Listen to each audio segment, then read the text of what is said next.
Gente, mas ninguém está discutindo o papel do judiciário, o papel do Ministério Público, o papel da Defensoria, o papel de servidores públicos altamente qualificados para desempenhar tarefas. Mas existe uma regra do jogo. E regras do jogo são importantes serem cumpridas, inclusive a função da justiça é garantir que a sociedade cumpra a regra do jogo. Mas neste caso, a própria justiça dá um somebody love para tentar passar e desviar da regra do jogo. Falar, a regra é essa, vamos criar outros subterfúgios, outras formas de poder aumentar o salário para além daquilo que é bastante claro, que é o quê? O valor colocado como teto constitucional. E aí dá aquele somebody love. E aí, só que aí apostaram que o Supremo Tribunal Federal não iria tão longe. Por quê? Porque a repercussão dentro da repercussão corporativista está sendo muito grande. Agora, é fundamental que aconteça. A gente está batendo e o pessoal bate muito, e a despeito das tentativas do ministro Fachin de moralização, código de conduta, etc., mas estas decisões que a gente está vendo agora, mesmo nesse vai e vem, mesmo em algumas concessões e tudo isso mais, mas essas decisões que começaram com a relatoria do ministro Flávio Dino sobre a questão, são fundamentais e são a verdadeira cunha moralizante do judiciário neste momento, nessa quadra histórica. É fazer o pessoal a voltar a cumprir regra. Ah, mas eu acho que eu ganho pouco, vai para a iniciativa privada, Jesus Maria José. A iniciativa privada você não tem limite, pode ganhar o valor que for, sabe? Sai fora e vai trabalhar na iniciativa privada. É claro, garantindo as devidas quarentenas e afins. Mas não faz o que o pessoal está fazendo agora.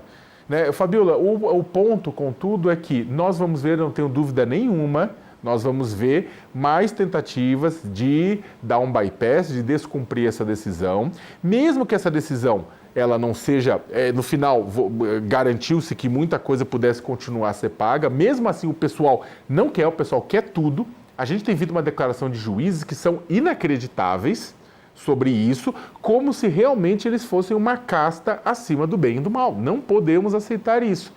Então, essa decisão, ela vem em boa hora, ela é importante e a gente espera que o pessoal, como colocou o Josias, o pessoal tome vergonha na cara.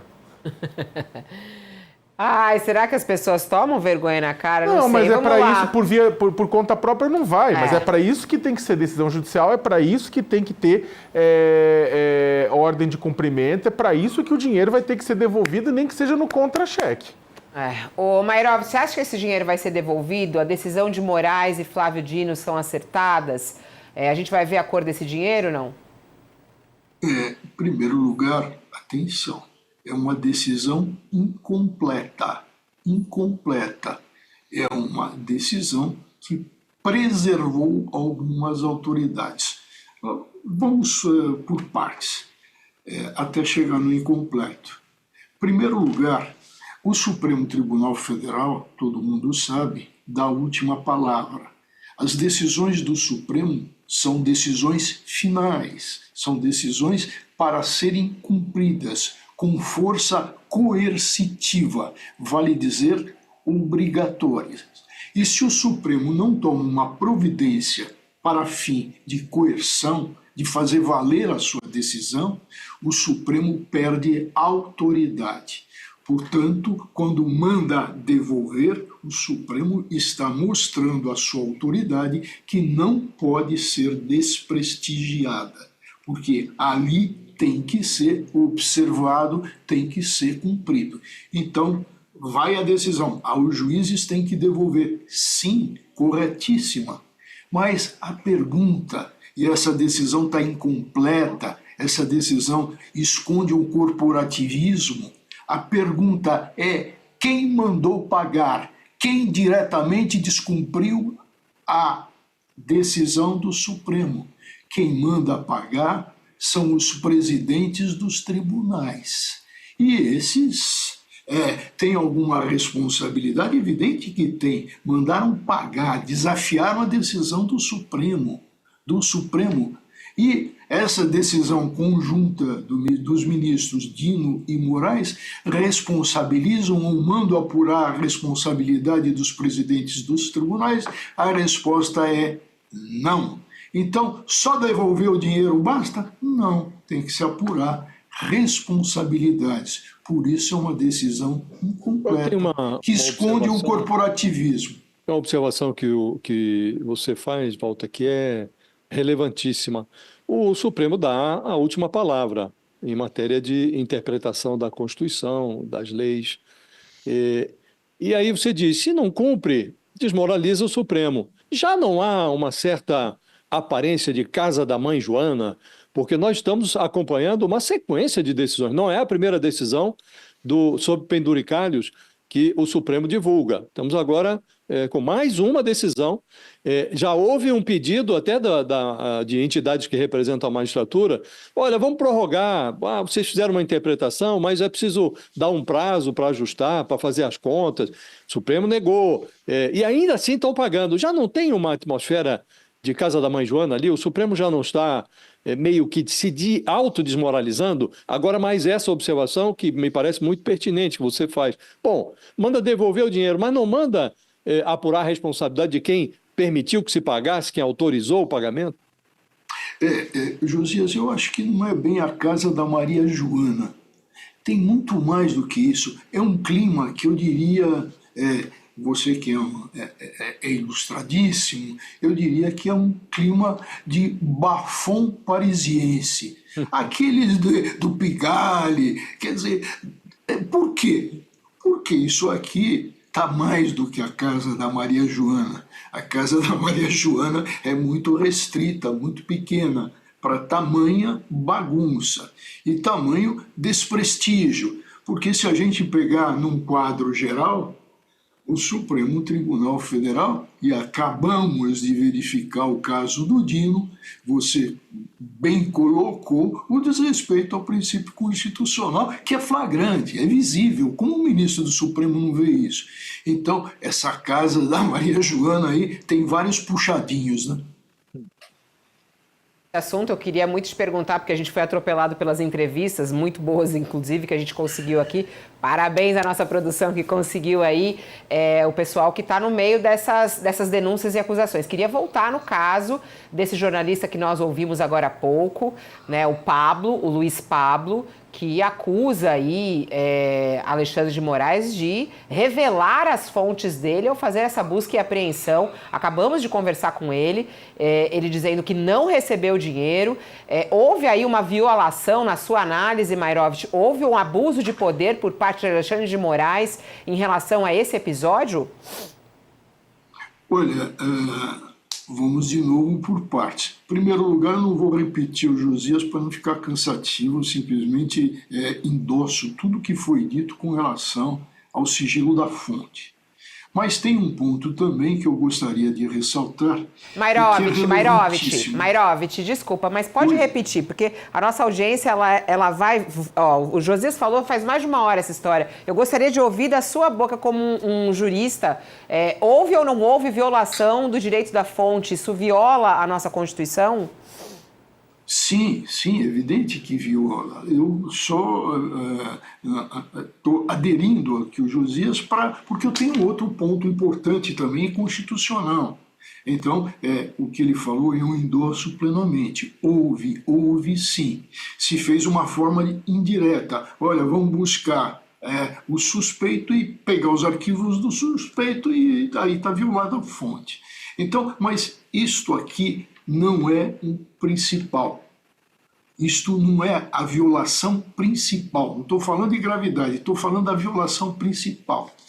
A violação principal, e me permite voltar àquilo que foi observado como a casa da Maria Joana.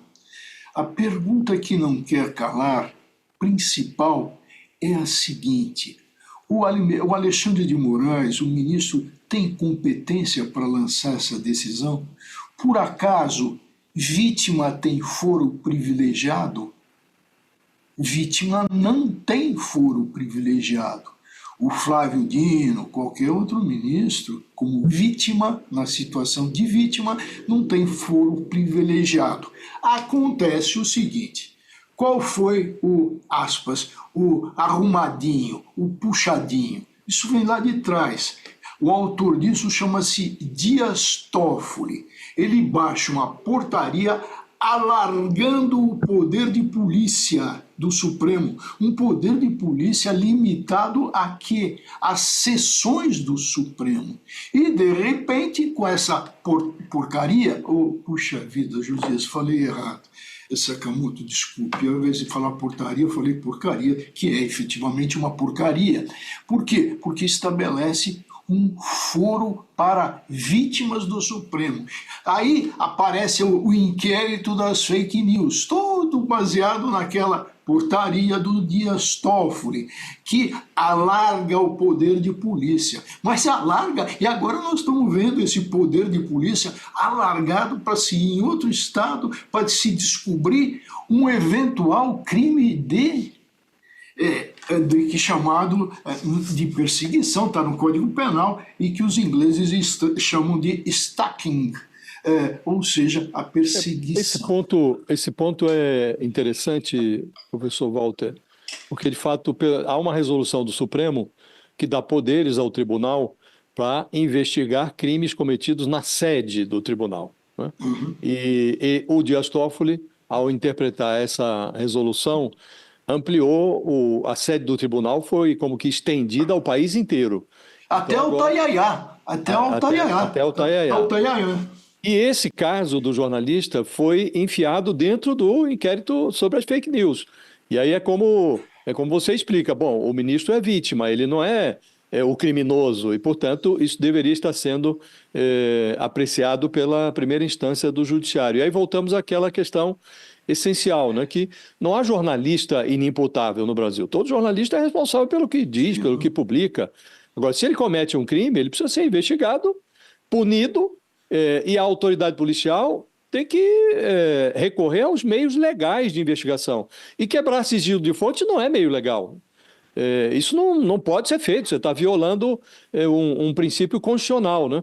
E quando essa quebra de princípio constitucional se dá com o aval do Supremo, aí parece até mais grave do que um juiz de primeira instância poderia fazer isso. Aí você teria como recorrer. Vamos recorrer ao Supremo, porque está violando a Constituição. No caso do Supremo, há a possibilidade de recurso ao plenário, esse jornalista ou uma entidade que representa a corporação jornalística no Brasil poderia recorrer ao Supremo, ao colegiado, não? Eu iria até mais longe, Josias. O que a gente está assistindo, e a expressão é forte, eu peço que não é mais forte, mas é verdadeira. O que nós estamos tendo no Supremo, na realidade, foi lá criado e instalado o quê? Uma guarda pretoriana. Nós temos lá o ministro Alexandre de Moraes como chefe dessa guarda Pasdaran, para usar uma expressão de momento, e a envolver a guarda revolucionária iraniana. Então, ele solta pitbulls, e pitbulls agora no estado inteiro que vão atrás disso. Evidente que existe aí um recurso inominado que pode ser acionado ao Supremo com relação a isso. Tem o problema da legitimação, quem é que pode fazer, se é só interessado ou se as entidades, mas o que eu vejo aí grave, primeiro ponto, que é o sigilo da fonte que foi violado descaradamente, não há nenhuma dúvida a respeito disso. Segundo lugar, violação ao princípio constitucional. Nós temos agora o que? Pretores. Voltaremos ao tempo dos romanos, os pretores, que eram os juízes, que têm a sua guarda protetiva, guarda arbitrária, porque não tem competência constitucional. Isto é de uma gravidade sem tamanho. O Alexandre de Moraes, pela essa portaria, na realidade agora usa a guarda pretoriana para proteger o Dino. Não sei quem tem razão ou quem não tem razão, mas essa não é a questão. A questão é o uso abusivo. Eu tenho algumas questões, Mayrov, que eu queria deixar bem claro isso, até para ajudar aqui a nossa audiência a entender esse caso. Estava conversando aqui com a assessoria de imprensa de Flávio Dino, recebemos essa nota, há uma preocupação por parte de Flávio Dino, do acesso ilegal, né? O trabalho dos investigadores apontou o acesso ilegal de informações sigilosas, da segurança de Flávio Dino, da família dele. Nesse caso, né, para a produção de uma reportagem, enfim, nesse caso, o caso não poderia estar realmente no Supremo Tribunal Federal? Acho que ficou claro aí no que o Josias estava questionando em relação a quem é o suspeito nessa história, né? Quem é a vítima nessa história. O caso não deveria ser investigado pelo Supremo? Essa é uma pergunta. Depois eu faço a outra, mas só para ficar claro isso. Isso não deveria ficar no Supremo para ser investigado? Eu acabei de dizer bem isso. Não é da competência do Supremo Tribunal Federal. Por acaso Raimundo Cotrim tem foro privilegiado? Ele é o suspeito. Por acaso o outro, Diogo Diniz Lima, o advogado e secretário municipal, eles têm foro privilegiado, foro por prerrogativa de função? Não. Então, por que está no Supremo? Né, professor Walter? E tem um jornalista. E o próprio jornalista. Ele também não tem foro. Então, como é que é isso aí? Então, está se usando o quê? O arbítrio. Uma porcaria feita pelo Toffoli, que dá um poder de polícia para o Brasil inteiro. Agora, para o Brasil, talvez para o mundo inteiro, o mundo que resolva cumprir. Então, é a guarda pretoriana em ação. Isto não pode acontecer no Estado de Direito, no Estado democrático. Para ficar não mais claro interessa. ainda, professor, o Dino aponta ou se considera que a família dele, ele próprio, ficaram sob risco, a segurança foi... Pode até ser verdade. Houve divulgação de dados que estavam protegidos por sigilo em relação à segurança dele e tal. O que deveria ter sido feito? O ministro faz uma representação junto à Procuradoria e pede a investigação na primeira instância do Judiciário, é isso? Ele participa da notícia e pede providências para a autoridade policial do estado dele, para a Procuradoria. Esse é o caminho, mas não para o Alexandre de Moraes. Até ele com a cautela, porque com relação àquele Raimundo Cotrim, que é secretário de governo, existe até, foi noticiado isso, existe até um processo que o próprio Dino é relator. Então tem todo ainda algo a ver com parcialidade, imparcialidade, interesse, incompatibilidade, a melhor expressão, mas não pode, nós estamos no Estado de Direito, nós lutamos por esse Estado de Direito, teve uma tentativa de golpe, como é que o Supremo faz isso? Não observando a sua própria competência, a sua atribuição. Veja, esse inquérito da fake news está vivíssimo aí. E esse inquérito de agora, isso é importante, esse inquérito de agora está apensado ao inquérito da fake news. Ô Mairovitch, uma outra dúvida que eu tenho é em relação a essa suspeita de venda de reportagens, né? Quem defende, por exemplo, que Moraes tenha feito isso, diz que, mas são reportagens que ele só fazia reportagem, ele vendia reportagens. Neste caso, e aí eu lhe pergunto, neste caso, fica liberada a revelação das fontes ou não? Quando a gente fala sobre uma suspeita de uma reportagem vendida, pode-se revelar fontes neste caso ou também não? Veja, o Sakamoto já colocou essa questão e colocou muito bem. Tá? Não se pode se esconder atrás de um sigilo. Veja, essa proteção não é absoluta. Não é absoluta. O que existe é a regra a ser cumprida. Agora, numa investigação regular, pela autoridade competente, tendo em vista, primeiro, a descoberta de crime, elementos fortes, tal, se pede uma autorização judicial para se quebrar isso, para se verificar atividade criminosa. Não se vai dar uma impunidade ao jornalista que faz um jornalismo marrom, faz um jornalismo que não é na essência não é um jornalismo investigativo, mas um jornalismo marrom. Então ele não vai se esconder atrás da fonte, tá, da proteção da fonte, para que não haja crime, para que fique impune. É assim que funciona. Houve um caso, Fabiola, só para explicar, um caso concreto, né? Eu fiz uma reportagem. Na ocasião, essa reportagem tratava de venda de sentença para um traficante de drogas que estava no Mato Grosso. venda feita pelo filho do então presidente do Superior Tribunal de Justiça, o STJ. E a reportagem foi publicada, ouviram-se as alegações do outro lado, o ministro que presidia o STJ, o filho dele, todo mundo foi ouvido. E, evidentemente, quem passou a informação, havia uma investigação no Mato Grosso, havia fitas, grampos telefônicos, então a reportagem estava muito bem documentada. E aí o que diziam os envolvidos? Que, além de contestar a reportagem, diziam que eu tinha quebrado o sigilo, que eu tinha divulgado dados sigilosos que estavam dentro de um inquérito. Isto produziu 4 inquéritos na ocasião. 2 do filho, 2 do pai. E o inquérito rolou e, no final, o judiciário decidiu, até a decisão parecia, a meu juízo, era um poema concretista.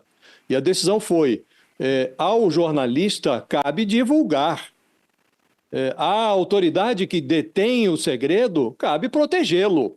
Então, se o jornalista teve acesso a uma informação e aquela informação tem relevância para o público, se tem interesse público e se é uma informação verdadeira, ele não tem que se preocupar com a origem, se quem detinha a informação quebrou ou não quebrou o sigilo. E acabou o processo, ganhamos todos.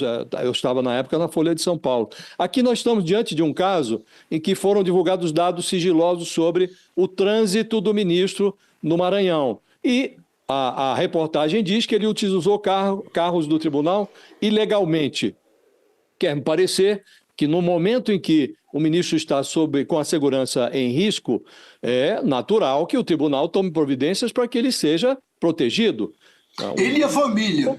Ele e a família, tem que ser protegido. Então, a proteção envolve segurança, envolve os veículos, de preferência veículos blindados. Então, é preciso ver se há ilegalidade. O ministro diz que não há. Né? E o jornalista teve acesso a essas informações com as fontes dele lá. Agora, aqui está se apurando crime. O que se diz é que o jornalista publicou notícias compradas, alguém pagou para prejudicar a imagem do ministro. Então vão investigar isso. Agora, essa investigação não justifica a quebra do sigilo. Para chegar à verdade, no caso do jornalista, está ou não a serviço de inimigos do ministro Flávio Dino lá no Maranhão, é preciso que a Polícia Federal utilize meios lícitos de investigação, que faça a sua investigação, que ouça pessoas. Agora, não cabe quebrar o sigilo da fonte do jornalista, porque se abre uma exceção neste caso, você vai vai criar um precedente que vai justificar a abertura de exceção para casos que são aí menos justificáveis até do que nesse. Então não se pode violar um princípio constitucional assim, de forma tão ligeira e de forma tão injustificável. Não faz sentido, Fabiola. O jornalista precisa ser investigado, porque contra ele pesam acusações que são graves. Vendeu notícia, colocou em risco a segurança do ministro, disse que era ilegal, não é ilegal. Muito bem, que se faça a investigação. Agora, quebrar sigilo não faz nexo, Fabiola. Você está deturpando, violando um princípio constitucional que não é um privilégio de jornalista. Isso foi colocado na Constituição para proteger, na verdade, um direito da sociedade à informação, um direito à liberdade, a uma imprensa livre. Ou seja, o Supremo, nesse caso, atirou no sigilo na fonte e acertou um pilar da democracia. Não faz sentido, Fabiola. Ô, Josias, Parece. Ô, Josias, só um pouquinho, Mairovitch. Josias, mesmo se a reportagem for vendida, não vale a revelação das fontes? Não, eles têm que chegar a essa conclusão de que o jornalista vende informação, que ele está a serviço dos inimigos. A polícia pode investigar. Ela tem elementos, ela tem ferramentas para investigar. E aí, no primeiro momento, quebra a fonte do jornalista, aí fica fácil. Você vai lá, apreende o equipamento de trabalho do blogueiro, aí entra no WhatsApp dele, vê com quem ele trocou mensagem, foi esse e tal. Aí a polícia, a pretexto de facilitar no seu trabalho de investigação, está violando um princípio constitucional. Isso não é negociável. Você não pode, a pretexto de elucidar determinado caso, violar um princípio da Constituição, senão aí vira bagunça, Fabiola. Pode chegar um momento, você vai estar diante de um caso, isso acontece corriqueiramente. Aqui e alhures, nos Estados Unidos, jornais relevantes, importantes, que divulgaram lá informações sobre que derrubaram o presidente da República nos Estados Unidos, que violaram os segredos do Pentágono. E aí o governo americano vai, cobra dos jornais a divulgação das fontes e não revelam. Não revela. Às vezes até algumas fontes são identificadas e presas, mas não por obra e graça do jornalista, que tem o direito de preservar as suas fontes. Então há razões para isso. E a razão é o direito da sociedade à verdade, mesmo quando essa verdade é absolutamente incômoda para o poder e os poderosos, né? Então, isso é um princípio básico, é um princípio que é essencial numa democracia, como se pretende a democracia brasileira, Fabiola. Esse simplismo, Josias, me permita, esse simplismo me leva, quer dizer, então vamos atirar aqui para pegar A e B, e de A e B a gente chegar no jornalista e descobrir qual é a fonte dele, que foi o que aconteceu. Isso é uma forma aí de uma nova modalidade de pau de arara. Tá? O que se fez foi isso, foi se buscar pegar pessoas para se chegar à quebra do sigilo. Isso é uma espécie de pau de arara, colocando o pau de arara em versão moderna. O essencial, Fabiola, é que, primeiro, é preciso investigar. Se um jornalista comete algo ou há um indício de cometer um crime, tem que investigar. Ninguém é inimputável no Brasil. Agora, há meios de fazer essa investigação sem quebrar sigilo de fonte. A polícia que utilize esses meios, que utilize todas as ferramentas à sua disposição. Aqui, recorreu-se a um simplório mecanismo de investigação. Apreende o equipamento do jornalista, quebra o sigilo e descobre a fonte. Agora, fez-se nova busca e apreensão ontem, com base em algo que, na origem, é inconstitucional.